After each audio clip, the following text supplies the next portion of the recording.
All right, welcome back to Addicted to Film.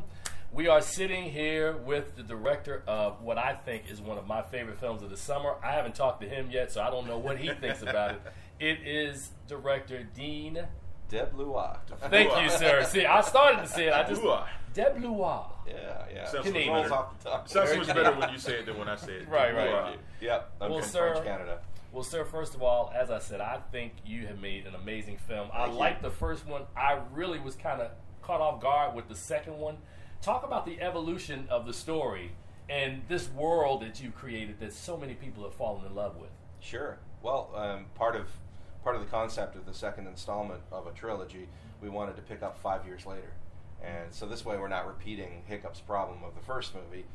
You know, he ended up getting everything he wanted. Like he wanted his father's respect and his town's admiration and the girl that he was pining for, and he even got a super cool dragon out of it. So he was a character whose flaws were handily repaired in the first film. Right. And now, by meeting him as a 20-year-old, he's at a different crossroads in his life. He's kind of feeling as though he's not really cut out to succeed his father as chief, and there might be something more for him out there. It's expressed by him mapping the world and being on the edges of the Viking map and finding new lands, new dragons, new people. And that's what begins an adventure where he's not only drawn into a conflict of a conqueror who's trying to amass a dragon army, but also the vigilante who's protecting the dragons. Turns out to be his mother. Talk to me. It's interesting that you mentioned that because Hiccup is literally out there like expanding, the world he knows, and this movie to me is so much bigger than the first film. Talk to me about your ideas, your because this is planned out as a trilogy. Talk to me how you came about expanding this second film. Sure. Well, I mean, the prospect of a sequel is really daunting, and because there are so many really disappointing ones that retread the same material. So looking back at sequels that worked for me, The Empire Strikes Back was the best of the bunch. And I saw that when I was 10.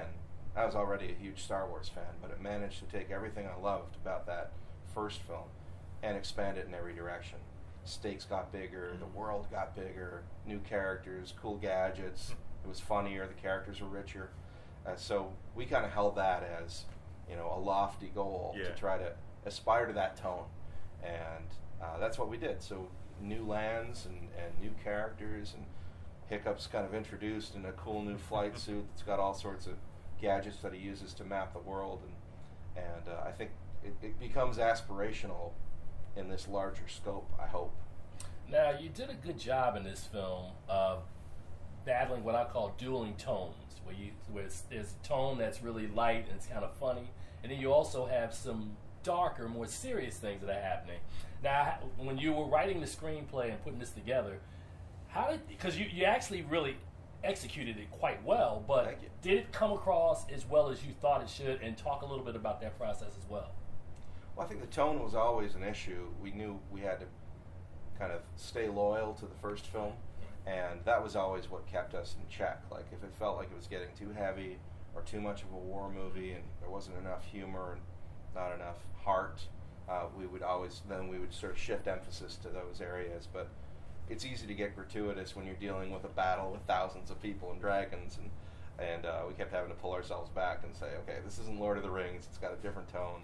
But at the same time, it steps into some of that territory as well. It does become a big action flick in places. We just felt we had to earn both, so we would go from a tender moment, where characters are really connecting, to something that had huge breadth, and also try to keep the humor running throughout and keep it character focused. How much did the television series factor in it, or did it at all? Because I know you got some involvement in that, and Jay Baruchel is involved in that as well. How much did that factor into your plans for this film and the next one? Well, the TV show was definitely instrumental because they explored the first couple of years after dragons were brought into Berk, and so they're dealing with the trials and tribulations of living with dragons, and a lot of that kind of domestic storytelling. It allowed us to jump into the future, and now that's Berk is a dragon utopia, we can go beyond that into uncharted lands. Right. I would sit down with the showrunners of the TV show every few months, and we'd have dinner and we'd talk about what they were doing and what we were doing, just to make sure we weren't stepping on each other's toes or retreading the same material, and certainly not spoiling each other's surprises. Yeah. Now, one of the things that I loved about not just this movie, but the first one as you continue the series, is that the dynamic that you have between Hiccup and his father in this film. And for it to be an animated film, you're bringing emotions that people would feel kind of in a live action film. What is the basis of that? Is that something that is from your own life, or just something that you kind of observed? Yeah, it is. I think it's truthful, right? Right. We're always in pursuit of truth, and I think that animation unfairly has this stigma of being just for kids. Right. I think it's a powerful medium, and it can go places that live action movies can't go. So I think that without excluding the kids, we're trying to tell a story that appeals to the adults in the audience just as much. And I always find it strange anyway to try to second guess any demographic. Like, I'm not a 7-year-old anymore. I shouldn't be trying to, plan for a 7-year-old's reaction. I just make the movie I want to see, and luckily I'm a big kid, and I remember the kind of movies I loved when I was a kid.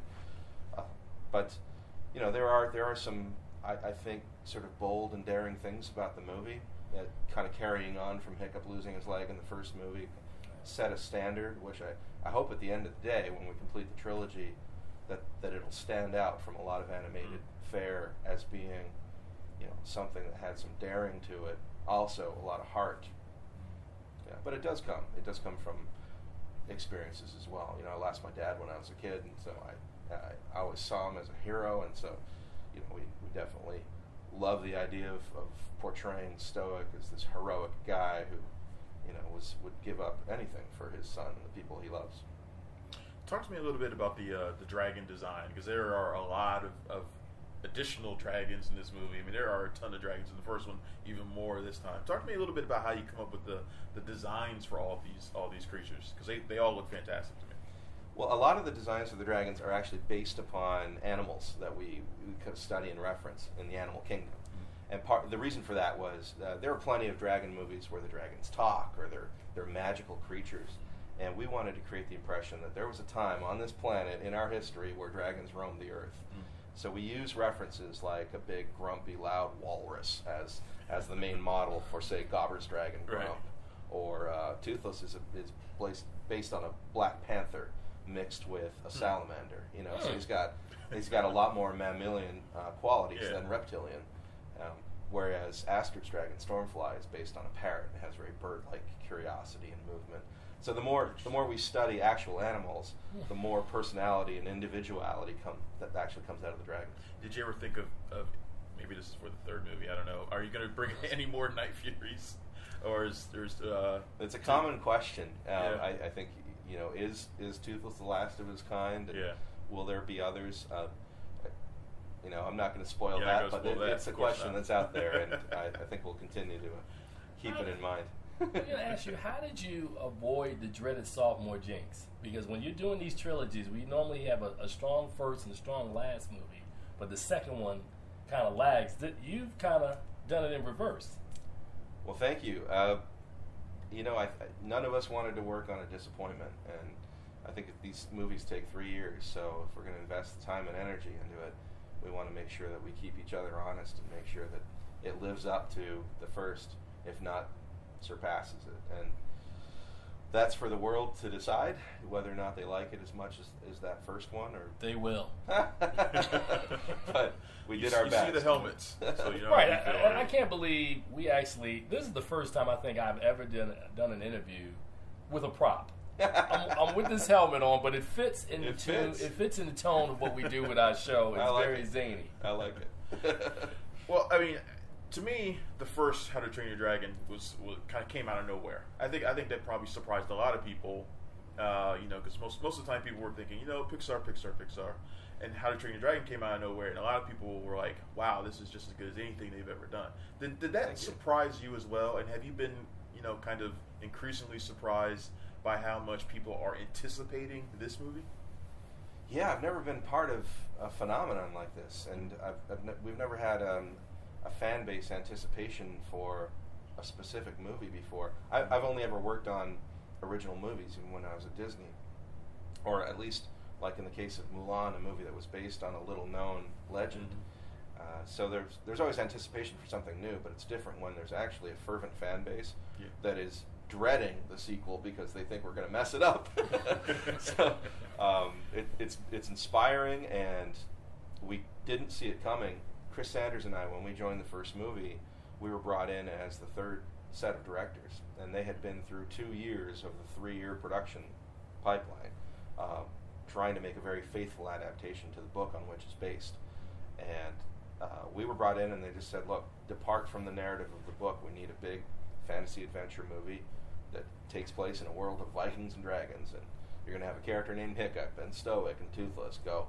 And it was very clear to us what we had to do, which was make a father-son story with a big David and Goliath ending and a Harry Potter tone. You know, that was kind of the mix of things they wanted. And other than that, we were told ambitious.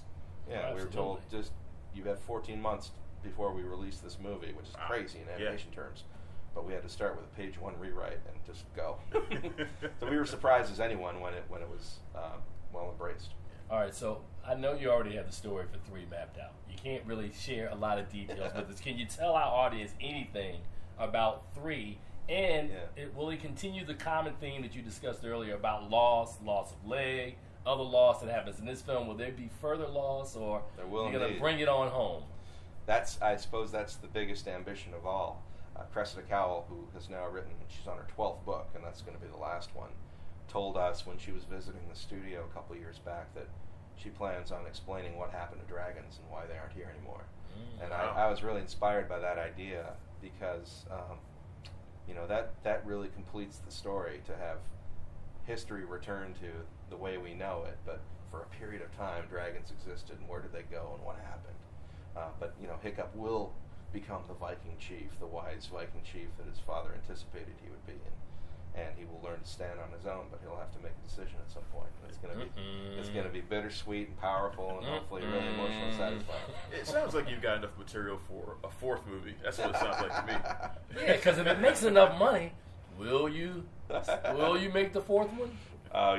We were in Cannes, and Jeffrey Katzenberg dropped that on me in the middle of a press conference. Maybe there's a 4th movie. I don't know. I'm still mapping it out, so we'll see what the material naturally lends itself to. Is that reading between the lines like, if they give me enough money?